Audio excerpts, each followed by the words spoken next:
예, 예. 주질의 시작해 주십시오. 네, PPT 좀 띄워주세요. 오늘 대통령실에서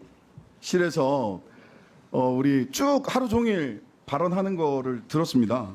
근데 대통령실은 대평화의 시대예요. 대한민국 아주 잘 돌아가고 있습니다. 그분 목소리가 나왔지만 아무 문제 없고 법리상 문제 없다.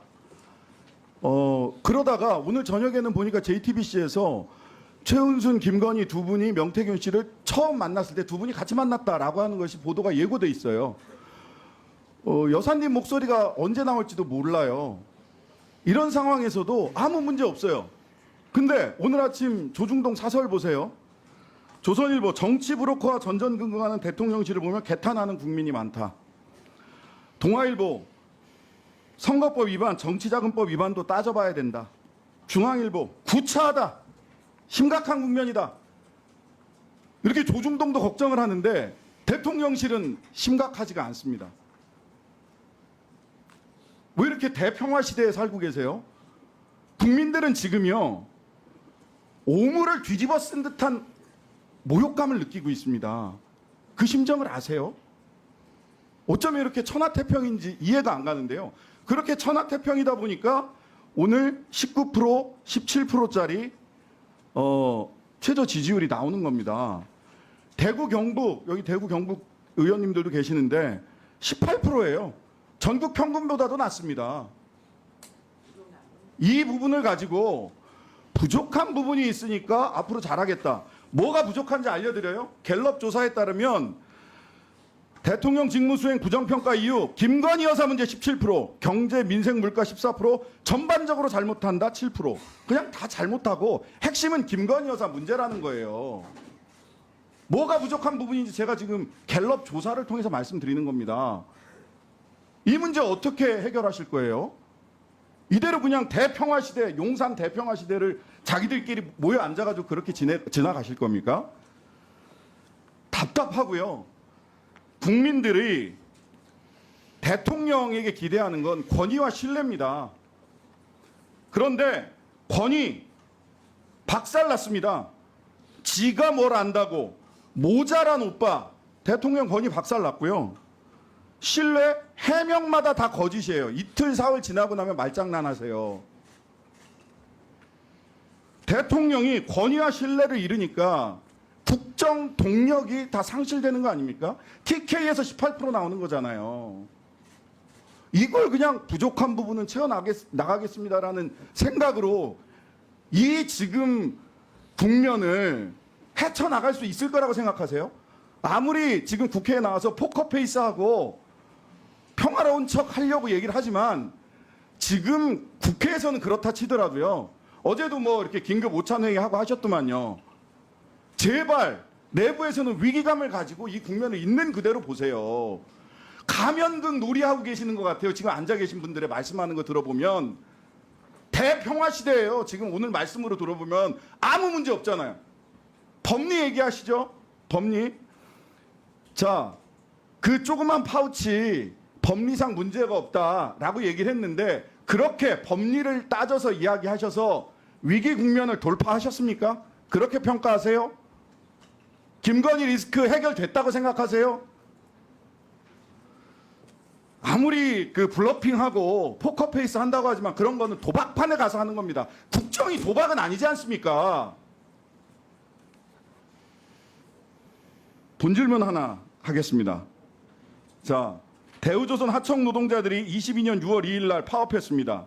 이 기억 나시죠? 강금했습니다. 유치한 지부장 비정규직. 근데 정부에서 아무런 노력도 하지 않아요. 보세요. 6월 2일부터 그 일정표 한번 보세요. 6월 2일 총파업하고 했는데 아무런 노력하지 않습니다. 근데 7월 16일 날 갑자기 명태균 씨가 대우조선 방문을 했다는 기사가 나옵니다. 그리고 대통령실에 보고했다라고 하는 기사가 나와요. 예. 그런데 희한한 건 7월 18일 날부터 갑자기 빠르게 움직이기 시작합니다. 대통령과 한덕수 총리가 주례회동하면서 공권력 투입을 암시합니다. 바로 그날 오후에 긴급 관계장관 대책회의를 열어서 긴급 관계장관 대책회의에서 추경호, 한동훈, 이상민, 이정식, 이창양 이렇게 모이셔가지고 공동 담화문을 발표하고 공권력 투입과 긴급조정권 발동 시사합니다. 여기서 그치지 않아요.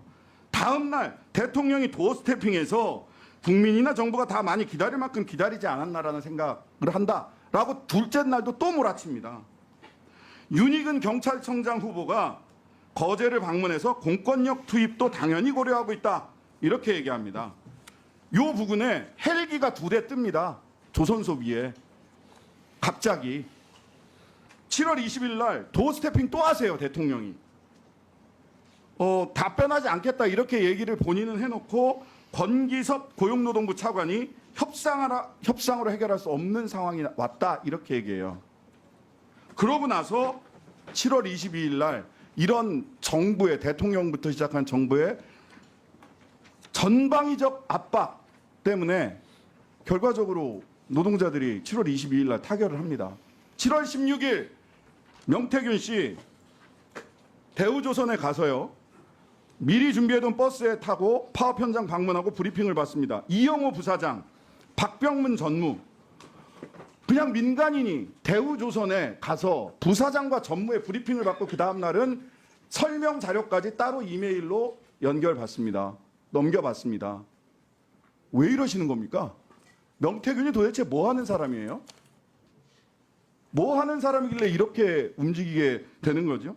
근데 이런 것에 한 발짝 더 나가서 지금 제기되는 의혹 저희들이 좀 찾아보고 있습니다. 23년에 대우조선은 하나오션에 인수됩니다.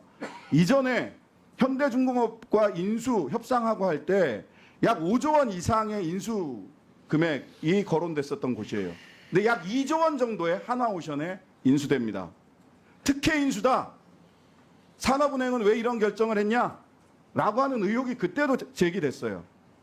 그런데 명태균 씨가 조금만 더 쓰게 마지막으로 조금 더 한 1분 정도 하겠습니다. 이번에 1분 추가가 없었습니다. 예.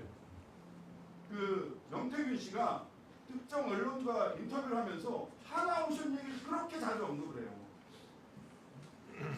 무슨 일이 있었던 겁니까? 왜 이렇게 명태균 씨가 대우조선 들어가서 22년에 보고받고 대통령이 이렇게 급박하게 전 부처가 관계장관이 5개 장관이 움직이고 헬기 뜨고 그런 다음에 하나오션을 인수되고 명태균 씨는 하나오션 관련된 인수 관련해서 본인이 특정한 역할이 있는 것 같은 암시를 계속해요. 언론에서. 터무니없는 의혹 제기입니다. 터무니없는 의혹 제기다. 예.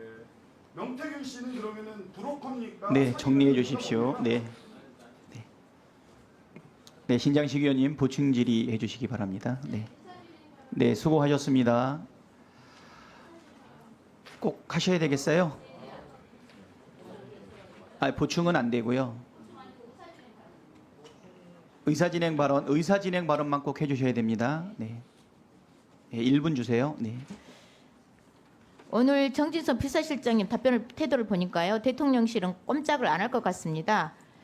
그래서 이대로는 절대 못 넘어갑니다. 창원 국가상단 선정 과정에서 김건희 여사와 명태균 씨 얼마나 어떻게 깊숙이 개입되어 있는지 또 조명래 부시장하고 창원시에 대한 감사부터 빠르게 진행될 수 있도록 운영의 차원에서 강력하게 조치를 좀 취해 주실 것을 요청드립니다.